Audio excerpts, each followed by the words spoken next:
You want to go to jail too? Pick up that kid. Harassing me. Pick up the kid. Pick up the kid. Bro, she's holding on to the baby. Yeah, so let go.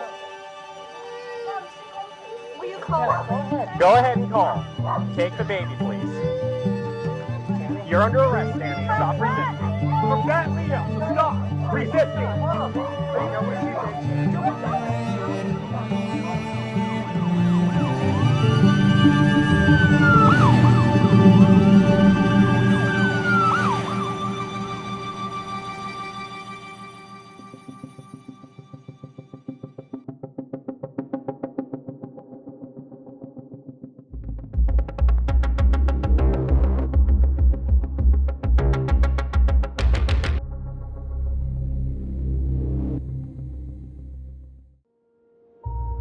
On September 18, 2018, Pasco County, Florida resident Tammy Hallman was forcefully removed from her home after years of being harassed by the Pasco County Sheriff's Office.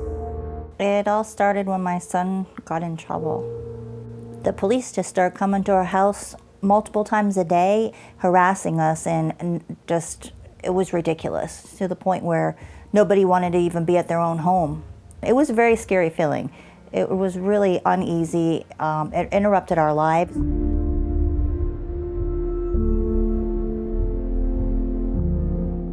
I would be sitting in jail, worried about my kids, wondering what I did to deserve this. I had no understanding about anything other than that. The truth is that the first arrest of my son began the enormous amount of police activity at my home for no reason. And I'm gonna call it harassment because that's what they called it.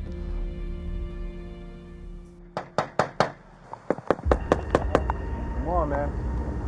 Can you come talk to us? Why? You have warrants? Then why won't you come talk to us?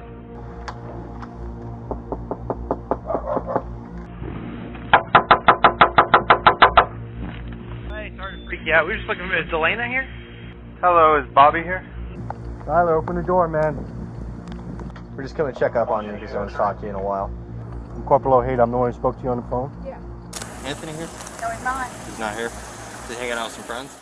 In 2011, 35-year-old Chris Nacco was appointed sheriff of Pasco County.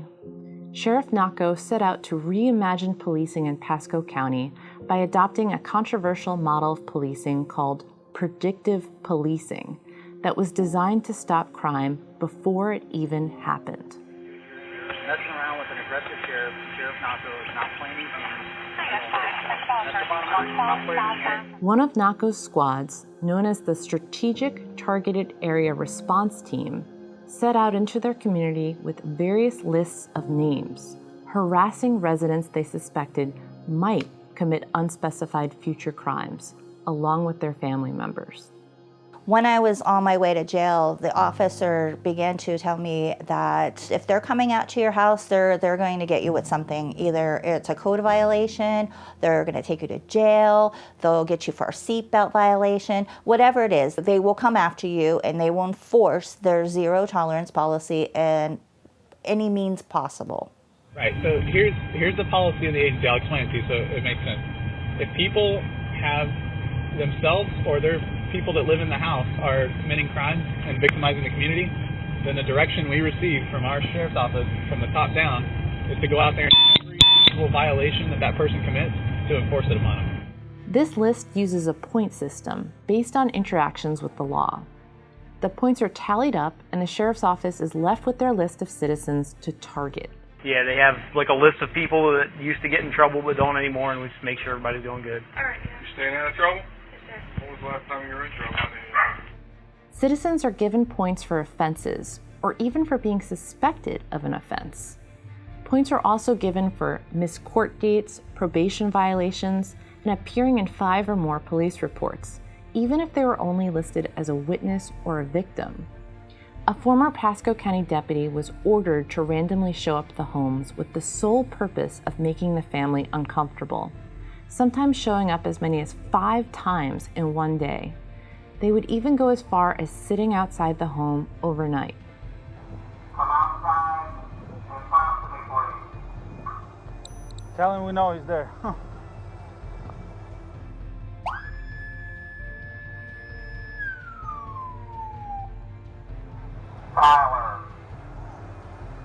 Tyler, come outside. Usually when they were frequenting us, it was usually about anywhere from once a day to multiple times a day. There may be a break where they weren't there for a few days and then would come back. Some families were harassed more than others. What's up? Is Donnie here? Is Donnie home? Hey, Donnie home? I'm looking for Donnie. Is Donnie around? We're looking for Donnie. You know that, right? Hey, morning, Donnie. How you doing? They were always targeting my family. Otherwise, they wouldn't have been here several times a day or multiple times a week. We were definitely being targeted. Absolutely, definitely. They were coming, I mean, at least every day and multiple times a day. When you start gathering, you know, what my kids would tell me when they were there, when I would see them there, and these kids are scared.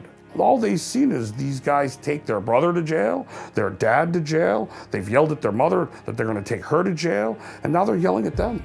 Come to the door, talk to us.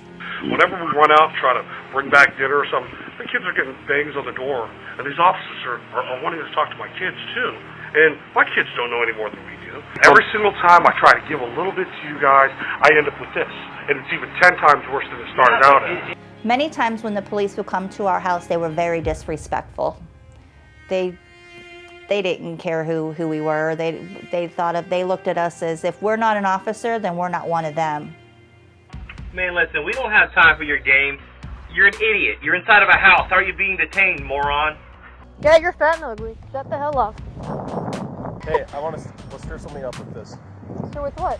Whatever you saw, which is police talk for they're a bunch of f***ing assholes. Hey, last time we made her cry. Huh? Yeah. My neighborhood was already a very, very safe neighborhood. That's why we moved there. Inevitably, the only police activity was when they were coming to arrest somebody at my home.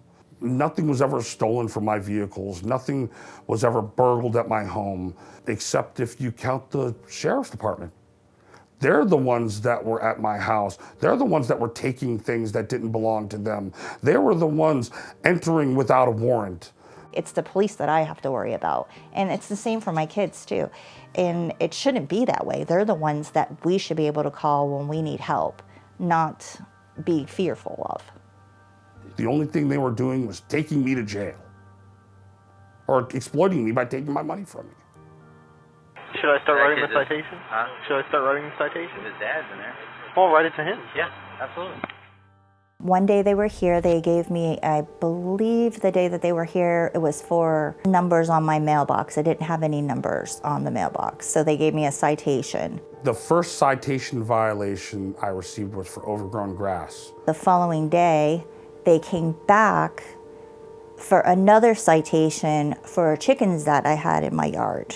The next one I received was for my double jet ski trailer being parked on the opposite side of my 5x8 enclosed trailer. This one is for having the boats, trailers. They have to be on one side of the property. You can't have them on one on each side of the property. They were trying to claim that there was a snake crawling into my garage and somehow that's a violation. Numbers not being visible on the front of my house. This one here is the address. That light is covering up that address. The reality was these guys were taking a ruler and measuring dandelion. And this one is for overgrown. The grass underneath and on the side and the back of the house is over 12 inches. Same county ordinance violation. Accumulation of junk and debris. That's what I'm thinking, right? What else they got? I don't know. Piece of fence. Well, you got violations here, so it's not like he made them up. They just tape them to your door. So there's a possibility that you may not even get it. And this is a court date that you are required to attend. So if you don't attend that court date because you didn't receive the letter, then you're in even more trouble. Okay, Tammy, I'm gonna leave your citation in the door. Just make sure you make the court date, or else you're gonna have a warrant. I believe it's their way of showing that their crime rates are going down is to just chase people away. Deputies meet weekly to discuss who to target, sharing information on targeted persons, including lists of their associates and family members. It got so bad that I packed up and I moved my family that night out of Pasco County. If we get this family to move, then we show that we have less crime. At the end of each year, deputies are rewarded for their harassment.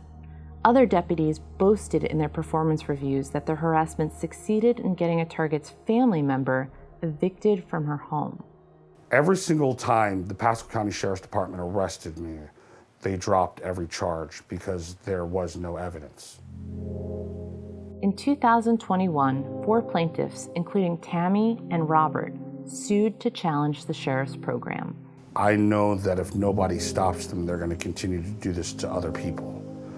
I got put on some secret list to be targeted because the truth is they wanted me out of the neighborhood. I'm hoping to get out of this lawsuit justice. I want the policy to end. Nobody should be going through this.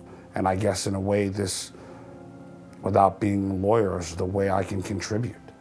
And I think that's my job. This should never have taken place in the first place.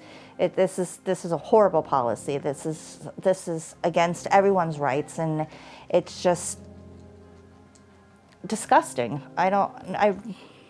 If this intelligence-led policing program was so great, then I'd like to find one person it helped. NACO's program violates the Fourth Amendment right to be secure from unreasonable searches and seizures.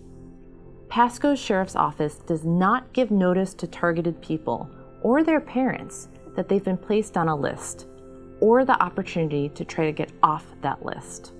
Law enforcement should never show up at your home, interrogate you, and refuse to leave just because someone in the home was placed on a list.